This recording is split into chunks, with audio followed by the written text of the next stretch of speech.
Hello, my name is Jennifer Peña. I'm a PhD candidate at the School of Communication at the University of Miami, and I'm presenting my research project. I love talking to you guys about these books, how booktubers build community through viewer address. This is part of my dissertation research on BookTube. It aligns with my research interests on online communities, learning, influence, those kinds of practices that we see a lot within online communities today.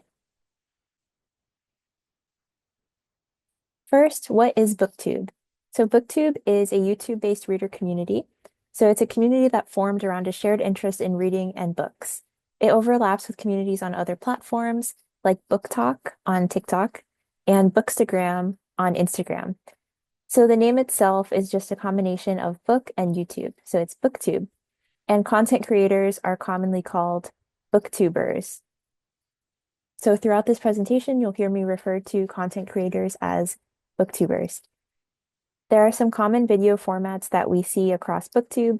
So for instance, bookstore vlogs, where creators will film themselves going to the bookstore, book hauls, where creators show themselves talking about books they've purchased, review videos, journaling videos, and more. Here you can see two examples of BookTube videos. Here we have one called the Ultimate Book Video because it's a combination of multiple common formats on the platform. So bookstore shopping, book haul, a list of books to be read, TBR, and a reading journal tour. And on the right side, we see another example, but this one is a bookstore vlog. So it's really common for bookstore vlogs to have book haul components. So it's a combination of those two popular formats. So BookTube as a community, it has community-wide challenges. There are some tags as well, which are when booktubers create some prompts, they respond to those prompts in their own videos, and then they tag other creators to invite them to respond to those prompts as well. So as a community, it has its own rituals, its own norms. And one of those that we see is the BookTube newbie tag, which is a video trend where creators will introduce themselves to the community and talk about their own reading habits. So first, I wanted to start introducing my conceptual framework. So how did I start studying BookTube for this project? And something that was really important in the literature, based on my observations prior to doing this research, is these notions of intimacy and familiarity. So in vlogs, how can we see intimacy being cultivated? And so Driscoll and Ray-Bergsetto start establishing a foundation for this. So how can creators sustain intimacies with their followers? So there are a few common ways. So sharing personal information, trying to seem familiar, trying to establish a sense of closeness. So part of what I'll be doing later in this video is telling you how we can observe this in practice through BookTube. And another aspect of this is creating access to spaces, routines, and thoughts. So for instance, access can take the form of giving access to your car, to your home through these videos. It's a really common trend within bookstore vlogs for creators to start filming the video from the inside of their cars or the insides of their homes to say, this is the plan, we're going to the bookstore. And then they film themselves inside of their local bookstores. And so these common formats are just one common way that we see that kind of access happening. So another aspect is reciprocity. So creators will share their thoughts and share their routines, but they'll also prompt viewers to share their own thoughts and their own routines. So it's part of direct efforts to engage with those audience members. So saying, this is how I approach book shopping. How do you do it? These are the kinds of books that I look for. What kinds of books do you look for? So starting conversations with audience members. So going back to my previous slide, you can see here, I have some screenshots of videos that were included in my sample that I'll talk about later. But here you can see some seasonal trends. You'll have people looking for summer reads, looking for holiday books, looking for books for the fall. But overall, if you look closely at these, you'll start to see a lot of overlap in what's actually happening. So these are all bookstore vlogs. And what emerges is some common trends that we can discuss later. So moving forward, I also wanted to address part of content creation that has to do with capital. So what Duffy and Thomasena talk about is how blogging is not necessarily financially profitable for most creators. Some creators are able to establish themselves as full-time content creators, and they're able to make a living off of that. But for most creators, that's not the case. So Thomasena talks about it in the context of BookTube, and Duffy addresses this in the context of fashion blogging. And so in Thomasena's text in particular, we learn about other forms of capital that are beneficial to creators that don't have to do with financial capital. So Thomasena talks about human capital, so being able to create, being able to share those creations through social media. Social capital, so having to do with the amount of followers someone has. And symbolic capital, which has to do with being a tastemaker, being seen as an expert, being charismatic, being knowledgeable, those factors that creators can still benefit from. Next, the next part of my conceptual framework is invitational rhetoric. So part of what I've mentioned so far has been direct viewer engagement, direct address, inviting viewers to participate in a conversation with creators. And so invitational rhetoric is one way of perceiving this, right? So Foss and Griffin in 1995 proposed invitational rhetoric as an alternative model for discussing rhetoric and viewing rhetoric. So it was in response to the traditional model of rhetoric, seeing rhetoric as persuasion and seeing it as being about affecting change and being a very speaker-oriented practice. So what Foss and Griffin proposed is a conception of rhetoric that is more about reaching an understanding rather than dominating. And so they argue that this version of rhetoric can be built on the feminist principles of equality, immanent value, both for speaker and audience members, and self-determination. So in their conception of rhetoric, in invitational rhetoric, we see mutual understanding rather than trying to affect change. And this can be accomplished through offering perspectives and creating conditions for other people to openly share their perspectives. And so on BookTube, we see engagement being a crucial part of the community.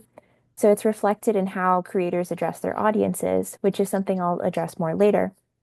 But a key part of invitational rhetoric is that creation of a safe environment.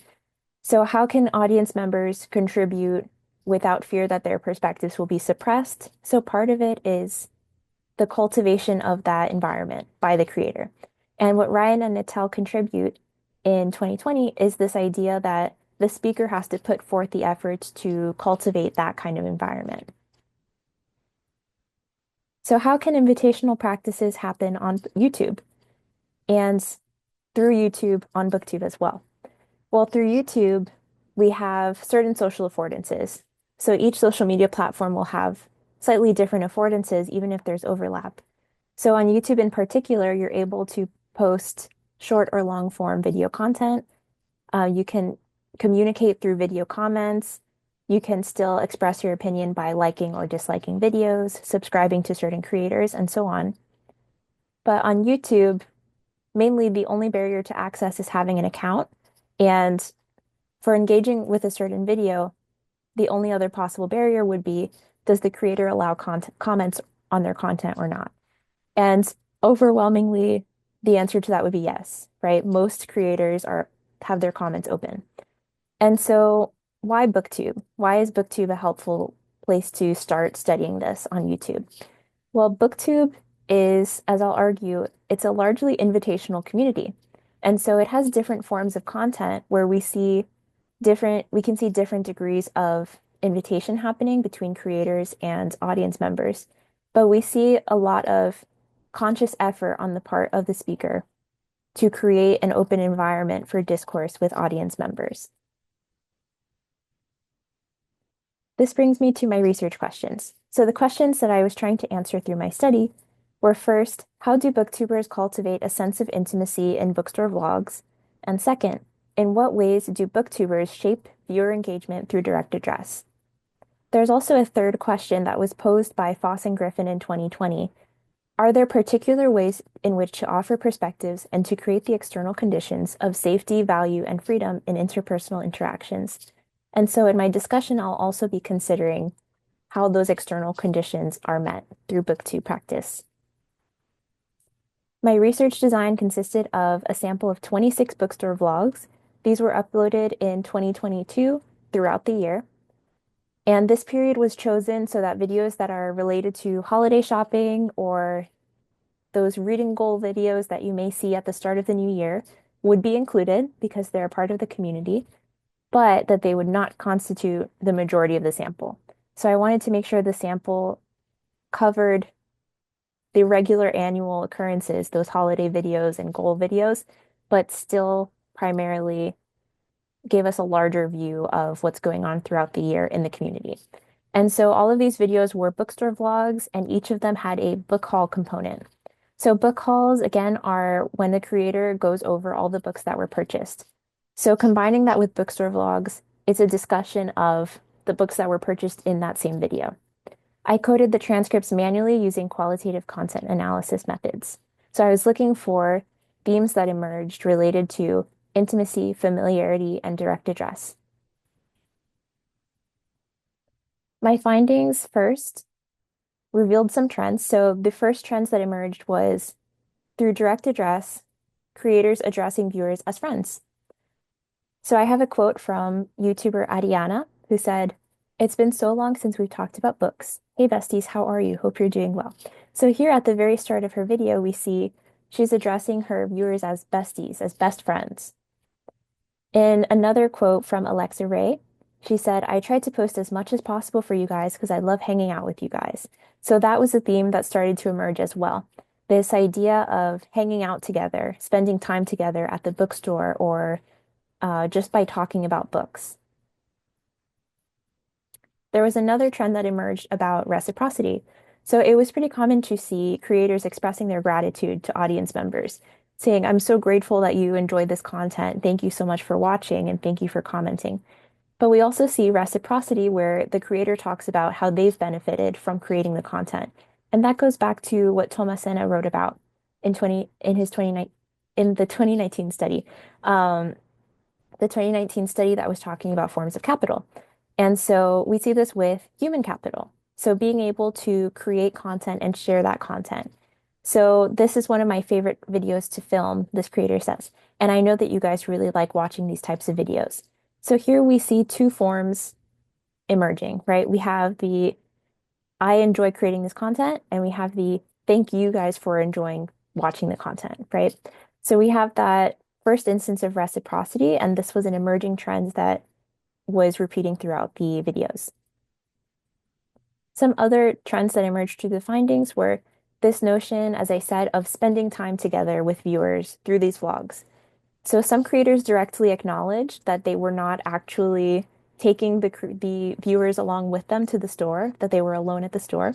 Some creators also mentioned how sometimes they feel awkward or shy recording at the store, so they only will do a voiceover, while other creators feel more comfortable and they'll record themselves talking directly to the camera.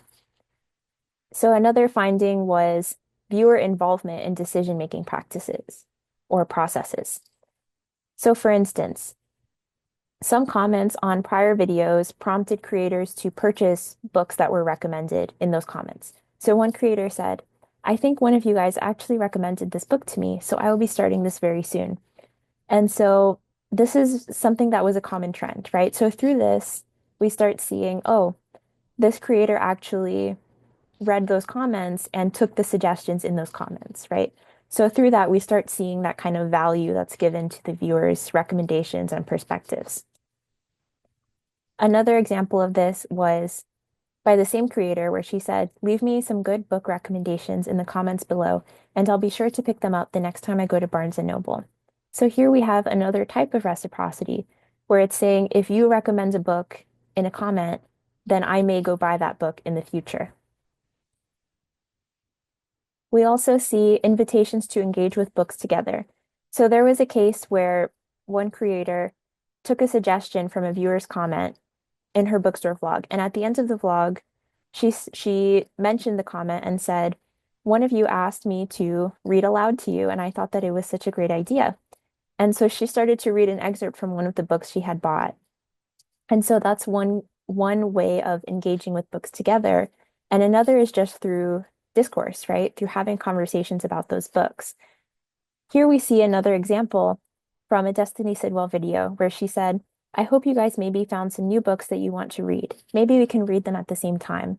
So here there's this notion of buddy reading, what's called buddy reading. So reading books at the same time, reading them together in a sense. Here, another creator said, a lot of us have the same taste in books, so we kind of pick the same selections each month, and I love talking to you guys about these books. Here we have, again, reciprocity. We have that form of human capital where it's about creating and sharing. But we also see this invitation to dialogue, right? This kind of engagement together about these books. Another trend was an invitation to share perspectives and to share recommendations. So for instance, this creator said, let me know down below what you think of these books and if you like them, dislike them, and so on. This is another quote representing this trend. This creator said, let me know if you have any that would be a good starter for me. This was for a genre that the creator said that she hasn't read much in. It was historical romance. And she said she's not very familiar with that genre, but she's interested in it.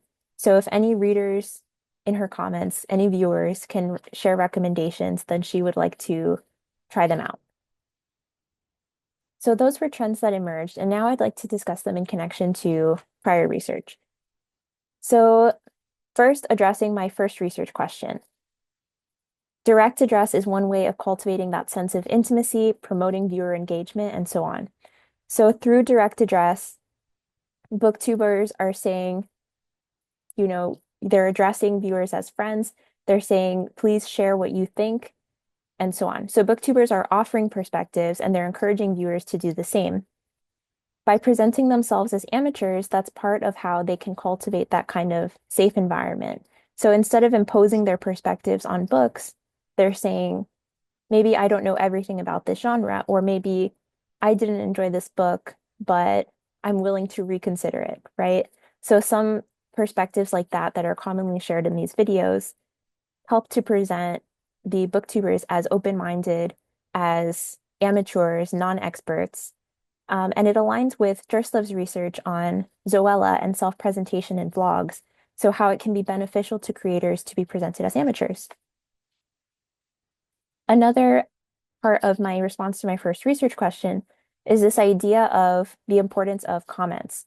So viewers can see that not only is their input directly requested, so it's wanted by the creator, but it's also addressed. So the creator will respond to those comments in future videos, whether by buying those books or by responding to them via other comments and so on. So in doing so, they're acknowledging the viewer's agency and expertise and promoting dialogue. So as in Foss and Griffin's proposed invitational rhetoric, there's this kind of openness to that discourse. So as I said, bookstore vlogs can be seen as invitational. They perceive, or rather they present viewers as active rather than passive. So viewers are active parts of this conversation about books. They're active members of the community, even if they're not creating the content themselves. So with that, there's this reciprocity in the relationship between creators and viewers. There's a sort of back and forth happening.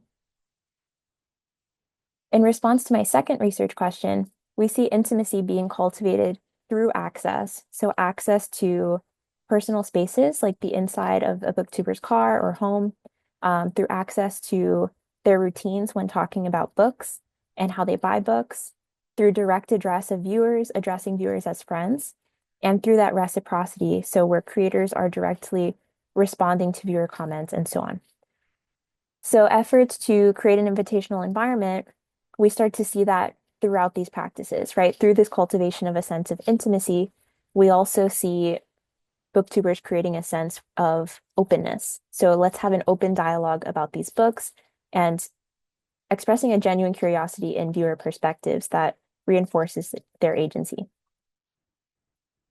Some limitations of this study were that the sample consisted of English language videos only, and there may be individual community differences within BookTube. So BookTube can be seen as a larger community, but there are sub-communities within BookTube. And so individual communities can have different dynamics between creator and viewer. And so another part of this is through non-vlog videos, there might be some other dynamics going on as well. So vlogs can be seen as invitational in the context of BookTube, but other videos like a video essay about a book or book reviews might be less invitational, depending on the language that's used. So that's an area for future study. Another area is cross-platform engagement. So Redden et al.